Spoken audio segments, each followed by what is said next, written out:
Você pode colocá-los em um orfanato ou entregá-los para sua irmã. Eu não quero saber deles. Foi isso que ela disse ao meu pai enquanto ele estava deitado em uma cama de hospital, pálido e tossindo sangue. Ela arrumou sua mala vermelha como se estivesse saindo de férias. Minha irmãzinha, Amara, apertou minha mão, com os olhos arregalados e confusos. Eu tinha 14 anos. Ela tinha 6. Tínhamos acabado de perder tudo. O emprego do meu pai, a saúde dele e agora a nossa mãe. Eu não te conheço mais. Sussurrei enquanto ela parava perto da porta. Ela olhou para mim, hesitou por um segundo e depois saiu. Não seja dramático, Elias. Vocês vão sobreviver. Crianças são resilientes. Ela bateu a porta. E, num piscar de olhos, nossa mãe desapareceu no mundo com seu novo homem, um cara das finanças da academia dela, o mesmo que ela costumava dizer que era apenas seu personal trainer. Meu pai faleceu uma semana depois.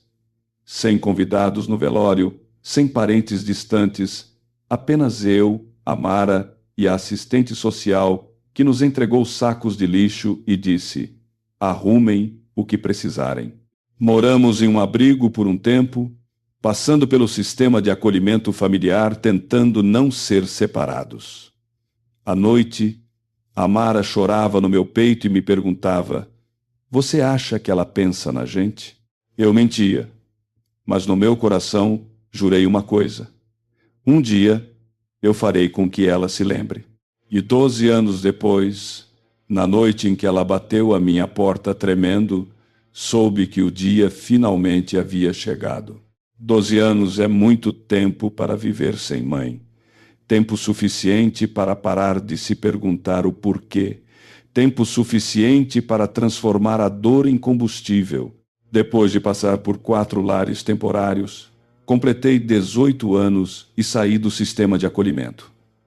Fazia faculdade durante o dia e repunha prateleiras de supermercado à noite. Amara ficou com um casal de idosos muito bondoso, o senhor e a senhora Brighton, que lhe deram algo parecido com estabilidade. Nunca desperdicei um único centavo do meu salário. Cada real economizado tinha um propósito. Construí algo, entrei numa incubadora de tecnologia, consegui meu primeiro investidor, depois o segundo. Aos 25 anos, eu era dono de 72% de uma empresa de software avaliada em 30 milhões de dólares. Éramos discretos, mas poderosos, por trás de alguns dos aplicativos que as pessoas usam diariamente sem sequer saber que existimos. E eu permaneci invisível, sem imprensa, sem fotos, mas eu a observava. Ao longo dos anos, acompanhei os passos de Claire. Sim, ela manteve o sobrenome de solteira, casou-se mais 2 vezes, divorciou-se de novo. O amante personal trainer sumiu em 3 meses. Ela tentou trabalhar no comércio, declarou falência e depois ficou vagando como um fantasma no Facebook, até que um dia recebi um e-mail. Assunto: emergência familiar urgente, de Claire Ann. Foi aí que eu soube. Ela não tinha ideia de quem eu havia me tornado, mas o destino a trouxera direto para mim. E quando ela bateu à minha porta naquela noite, com o cabelo ralo, as bochechas encovadas e o desespero estampado na cara, abri a porta lentamente e apenas disse: mãe. Ela piscou, chocada. Elias. Dei um passo para o lado. Entre. Ela entrou como uma sombra, lenta, incerta, como se não pudesse acreditar que eu era real. Seus olhos percorreram a sala de estar, o pé, direito alto, as luzes quentes, as bancadas de mármore preto, tudo decorado com uma riqueza discreta. Você mora aqui? Ela perguntou, quase num sussurro. Assenti com a cabeça. Comprei no ano passado, à vista. Ela soltou o ar. parecendo menor do que eu me lembrava. Sua bolsa pendia do ombro como se pesasse 1 tonelada. Então veio o discurso ensaiado. Eu cometi muitos erros. Não vim aqui por interesse. Só queria ver você. Pensei em você e na Amara todos os dias.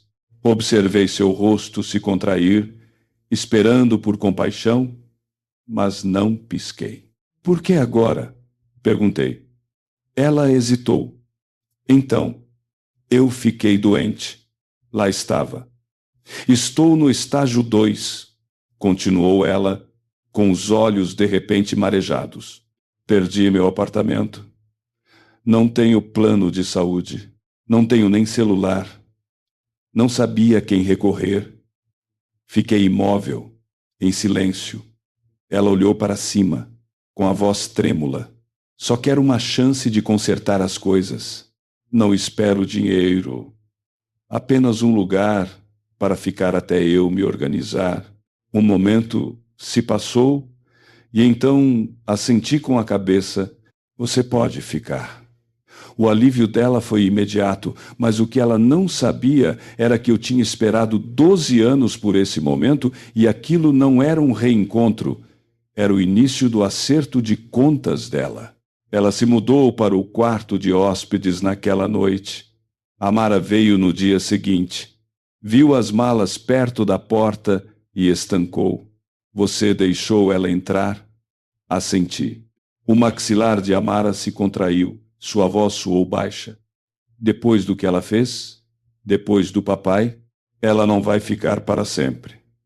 Foi tudo o que eu disse, mas ela me conhecia o suficiente para entender a mensagem nas entrelinhas. Ao longo da semana seguinte, Claire tentou de tudo.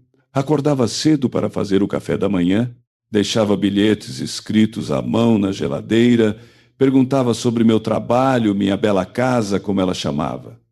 Eu entrei no jogo, sorri, deixei que ela acreditasse que estava fazendo progresso. Então, iniciei a fase 1. Combinei a visita de uma enfermeira, mas não uma enfermeira qualquer. Linda, uma das antigas cuidadoras de cuidados paliativos do meu pai, a mesma que teve de me ligar quando ele faleceu porque minha mãe não deixou nenhum número de contato. Claire abriu a porta e congelou. Você? Sussurrou. Linda sorriu. Olá, Claire. Quanto tempo? Durante a hora seguinte, assisti do corredor enquanto Linda fazia anotações, checava os sinais vitais e fazia perguntas que Claire não conseguia responder. Então, nenhuma receita, nenhum diagnóstico, nem sequer um atestado médico, Claire se contorceu. Eu só sei que tem algo errado comigo. Linda ergueu a sobrancelha. Você não está doente, Claire. Você só está falida. E quando ela foi embora, Claire não saiu do quarto por 2 dias. Ela tinha acabado de perceber que não conseguiria se safar dessa mentira. O silêncio na casa ficou denso. Claire mal saía do quarto. Chega de ovos mexidos, chega de bilhetes de bom dia. Sua máscara de farsa havia rachado e por baixo dela não havia nada, mas eu ainda não tinha terminado. A fase 2 era sobre a verdade.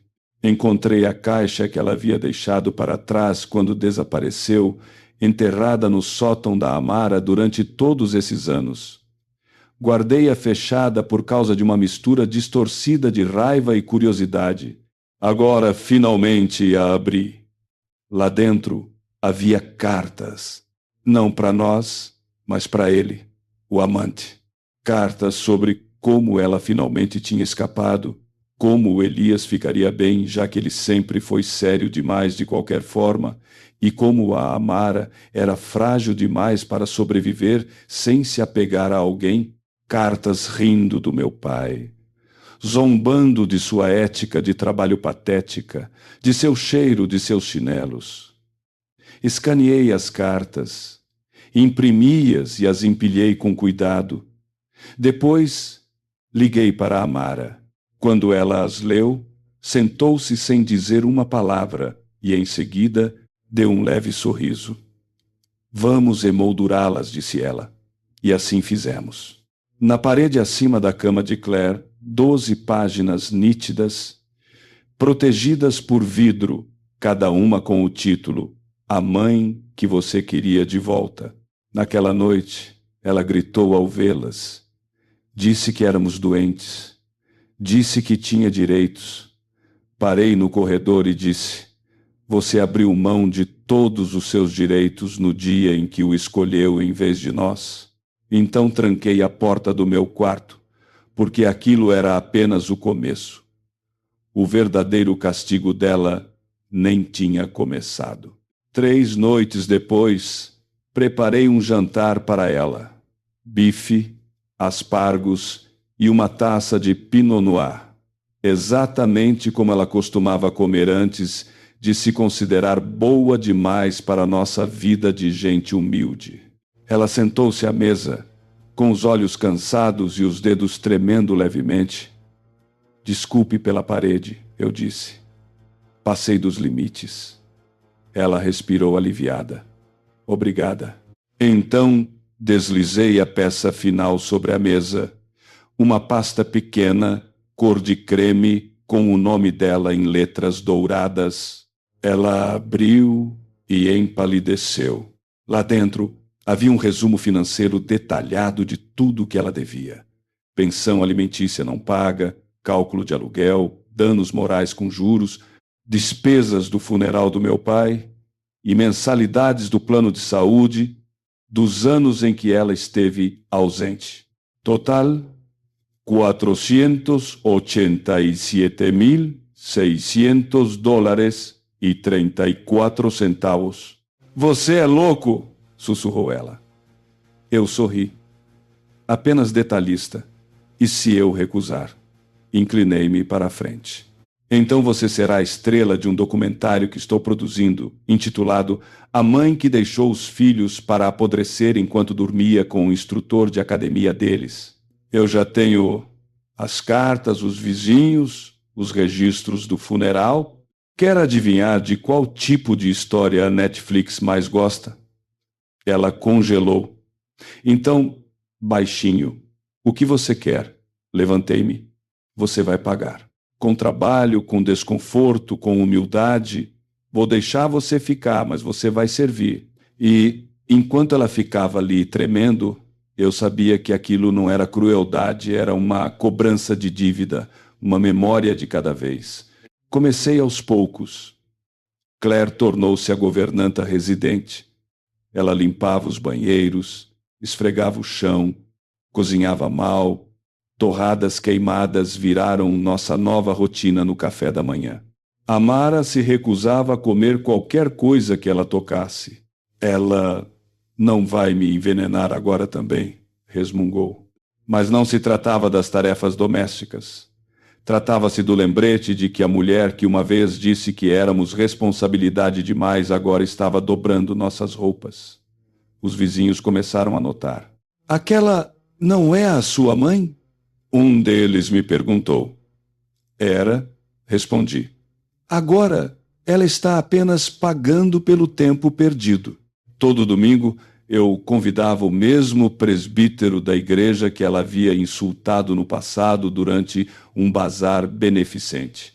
Eu a observava servir café para ele com as mãos trêmulas.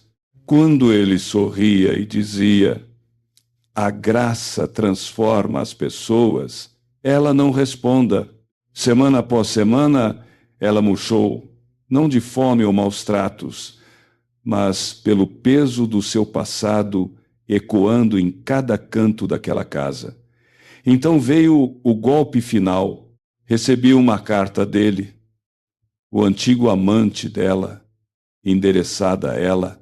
Ele havia sido preso por fraude. Seu julgamento estava se tornando público. Ele delatou nomes. Deslizei a carta por baixo da porta dela. Naquela noite, ouvia chorar. Aquele tipo de choro que faz as paredes tremerem, mas não entrei. Ela precisava encarar aquilo, tudo que ela abandonou, tudo que ela achou que duraria e tudo que agora havia sumido. O inverno chegou mais cedo naquele ano. No aniversário de morte do meu pai, coloquei uma única rosa branca em seu túmulo. A Mara estava ao meu lado, com os braços cruzados contra o frio. Nenhum de nós falou nada. Não precisávamos. Nós dois ouvimos os passos atrás de nós. Claire, com o cabelo preso, o rosto limpo, vestida de preto, ela segurava uma vela. Eu nunca consegui me despedir, sussurrou ela. A Mara se virou. Você se despediu? No dia em que nos deixou por causa dele. Os olhos de Claire se encheram d'água, mas nenhuma lágrima caiu, apenas um aceno silencioso, e então ela se ajoelhou, não para nós, mas para a memória do homem que ela abandonou. Naquela noite, chamei um táxi para ela. Ela não discutiu. Arrumou 2 malas pequenas e parou junto à porta. Vou para um abrigo perto do cais leste, disse ela. Não a impedi. Mas antes de ela sair, entreguei-lhe uma última coisa. Uma carta escrita pelo meu pai, selada e datada da semana em que ela nos deixou. Ela olhou para a carta como se fosse um fio desencapado, depois a guardou no casaco e saiu sem dizer mais nenhuma palavra. Nunca perguntei se ela leu. Não precisei, porque algumas dívidas são pagas em silêncio. Alguns perdões não soam como me desculpe, e algumas vinganças são apenas, finalmente, escolher a paz.